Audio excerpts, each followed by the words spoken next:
fifaliana ry avana malala ntsika miara-miona indray a iara iainy ny ten'andriamanitra indrindra am'izao sabotsy meny tompo atsika izao andraisantsika ny afatra tsara koa hoe tsika mivelona amin'ny finoana ho aminareo ny fahasoavana sy ny fiadana avy amin'ilay ankehitriny sy taloha ary ho avy ary avy amin'ny fanafito sy olo ny seza fiandrianana ary avy amin'i Jesosy Kristy vavolombelona marina salama tao amin'ny maty alehibe amin'ny mpanjaka ny tany amen. Sabotsy 9 Mey 2020 ivanjinantsika aloha hevitra hoe miaso mino ny fanamasina andeha ry havana idera sy ankalazan'Andriamanitra isika. Ny lanitra mitory ny voninahitr'Andriamanitra ary ny apakapaka manambara ny asan'ny tanany, ny andro samy teny amin'ny andro mandimby azy ary ny alina samy manolo-pahalalana amin'ny alina mandimby azy. Tsy misy teny na fiteny nefa tsy rezy feony, efa mivoaka ho any amin'ny tany rehetra ny famolainany ary ny teniny dia miahatra amin'ny faran'izao rehetra izao. Tranolay ho amin'ny masoandro nataony eo aminy ary masoandro dia tahaka ny pakapakabady mivoaka avy ao an-trano fandriny sady mifaly tahaka lehilahy matanjaka miazakazaka ho amin'ny alehany izy. Amen.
ivavaka isika ry jesosy tomponay io misaotra anao zay fa miany fiainanay ianao fa velona trapa-mijeny zay mankalaza sy mitera me voninahitra inarinao masina zay noho izany fa Andriamanitra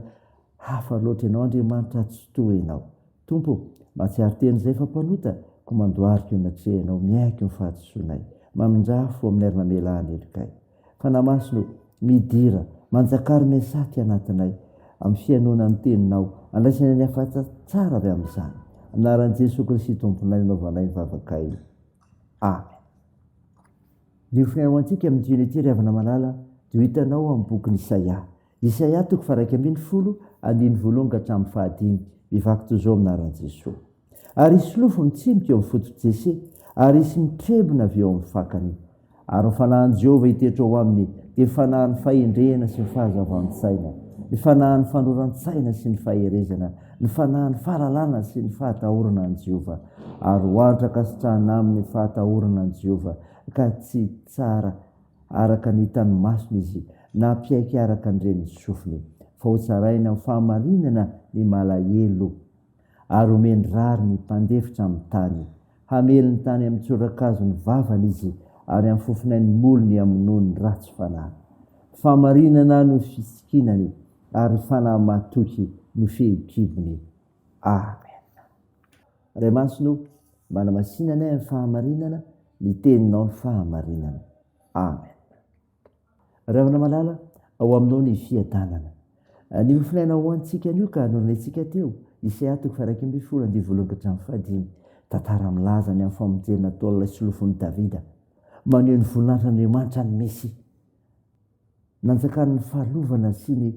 fahoriana ny fanjakana Joda noho ny olana ara-politika sy ara-panana azo azy ireo tamin'izany noho ny mpanjaka izay tsy natahotra an'Andriamanitra naminany Isaia fa hitsimoka ny Mesia aneho ny voninahitran'Andriamanitra izay hitoerany fanan'Andriamanitra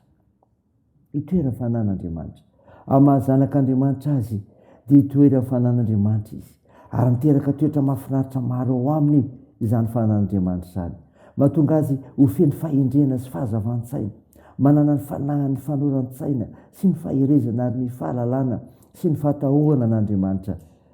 isika mpino ihany koa raha tena hitoerany fanan'Andriamanitra dia tokony hanareo toetra izay nananan'i Kristy ireo maneho voninahitran'Andriamanitra ny Mesia hitsara ny fahamarinana zany revana hitsara ny fahamarinana nanjaka ny tsy fahamarinana sy ny fahalovana tamin'izany satria ny mpanjaka mihitsy ny tsy nanana fahatahorana an'Andriamanitra sary-piaro amin'ny voninahiny sy ny vahoakany anefa ilay Andriamanitra fahamarinana ka dia ho avy ny Mesia ilay fahamarinana izy no hitsara araka ny fahamarinana ka tsy tsara ivelana izy satria mahita sy mamantatra ny fosiny vo fa hitsara araka ny fahamarinana ny malahelo ary merary ny mpandefitra amin'ny tany